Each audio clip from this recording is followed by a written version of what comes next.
Hi, I'm Ruben Saltzman with Structure Tech Home Inspections, and today I'm sharing with you a dozen tips to let you know that you might have a storm chaser at your door trying to get you a new roof.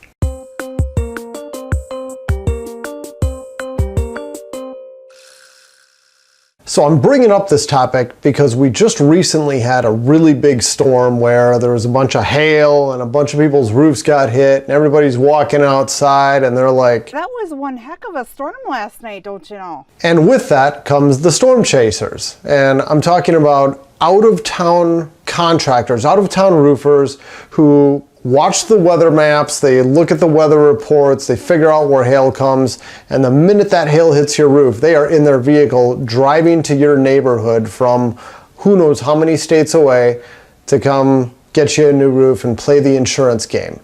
And you know, I'm making this not to badmouth these people. They're trying to make a living like everybody else. They're not the devil, they're not evil, but most homeowners prefer to work with local contractors. They prefer to work with people who are going to be here tomorrow if something goes wrong, not somebody who's gonna fix the roof and then move on to the next town and not be there if anything pops up. So I'm giving you some clues to let you know that you might be working with a storm chaser. Number one is that you get a knock at your door faster than humanly possible. It's like you had the storm last night and they're there at 8 a.m. the next day canvassing your neighborhood. That's a good sign that it's a storm chaser.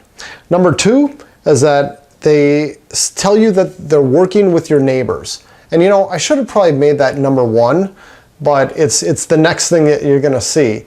This is the biggest tack that they use. It's the most powerful thing. It's social proof. And when it comes to sales, social proof is it's like magic. That's really what makes a sale. So they'll come in and they'll say, "Oh, hey, Ruben, I'm working with your neighbor Steve, and he told me I should work with you," and da-da-da. That is their in. Now, even local salespeople will use that trick, but the storm chasers are especially good at doing this. Number three is they will convey a sense of urgency. They'll make you think that you need to get this done immediately. You've got hail damage, we need to get out there, we need to fix it right away. Please, let's get this done. And I'll tell you, when it comes to hail damage, it's never urgent. In my time as a home inspector, in my, whatever it is, 17 years of doing this, I have never seen hail damage where it would cause a leak. All the hail does is reduce the life of the roof. And I'll have a follow-up on that probably next week, maybe in a couple weeks, we'll see. But it's never urgent. The only time it'd be urgent is if you have softball size hail that actually puts holes in really old, brittle plastic roof vents. And even in that case, it's not a big deal to temporarily patch it.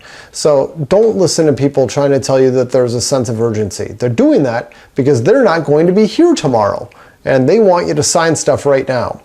If they do create a sense of urgency and they try to tell you your roof needs repair today, number four would be offering to nail down tarps. Saying, "Hey, look, we're gonna help you out, we're your friend, I'm gonna throw up some tarps for free." Don't let them do that, because now they have started to perform work at your house. Another would be asking to put a sign in your yard. Now that's a lot like asking for the neighbor's name or using a neighbor's name on you. They want social proof. And a lot of them will say, "Well, you know, you don't want to sign anything today, you don't want to go with us just yet. Can I just put a sign in the yard, and then that way that'll keep all the storm chasers out of your yard," and etc., etc. Don't do that. Don't go for that. This probably means that you're dealing with a storm chaser. The legitimate contractors are not going to beg and plead to put a sign in your yard when you haven't even signed anything with them and you haven't agreed to do anything. Number six is them telling you that they will cover your insurance deductible.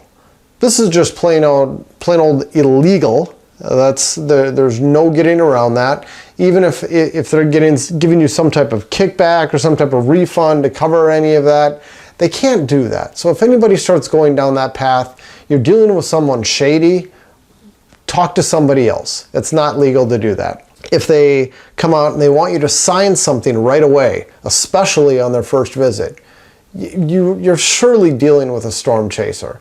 There is no urgency in any of this. Like I already mentioned, don't sign anything from someone who knocks at your door.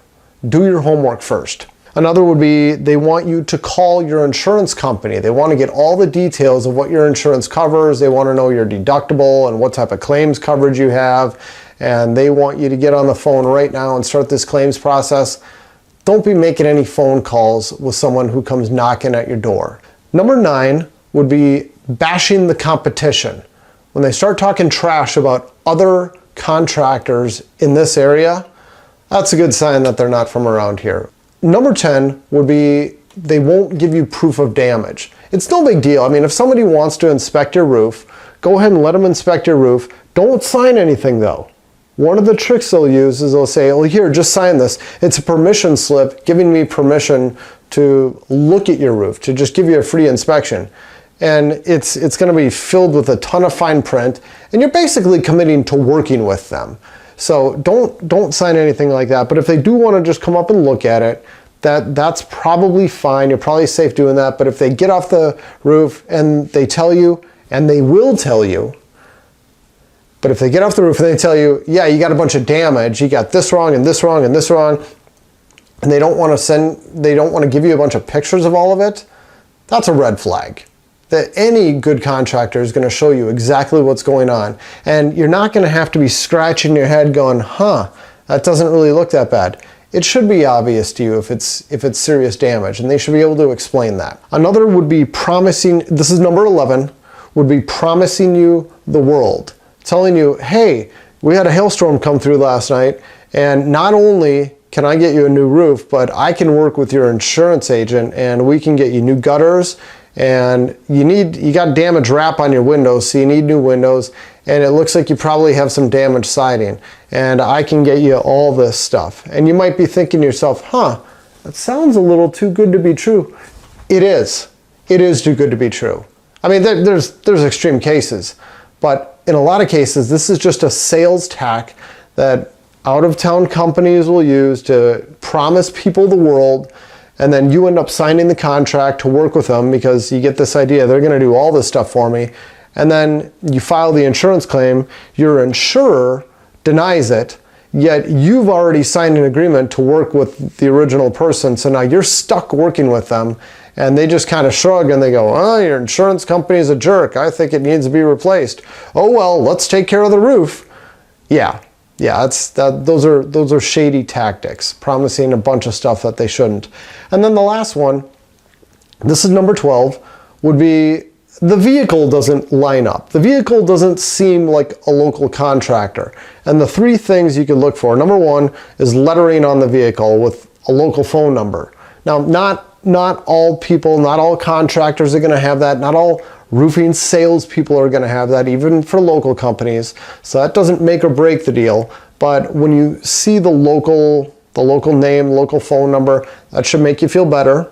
Look for local license plates, of course, and check to see if there is a rental car sticker on there. Maybe it does have local license plates, but it's a rental car.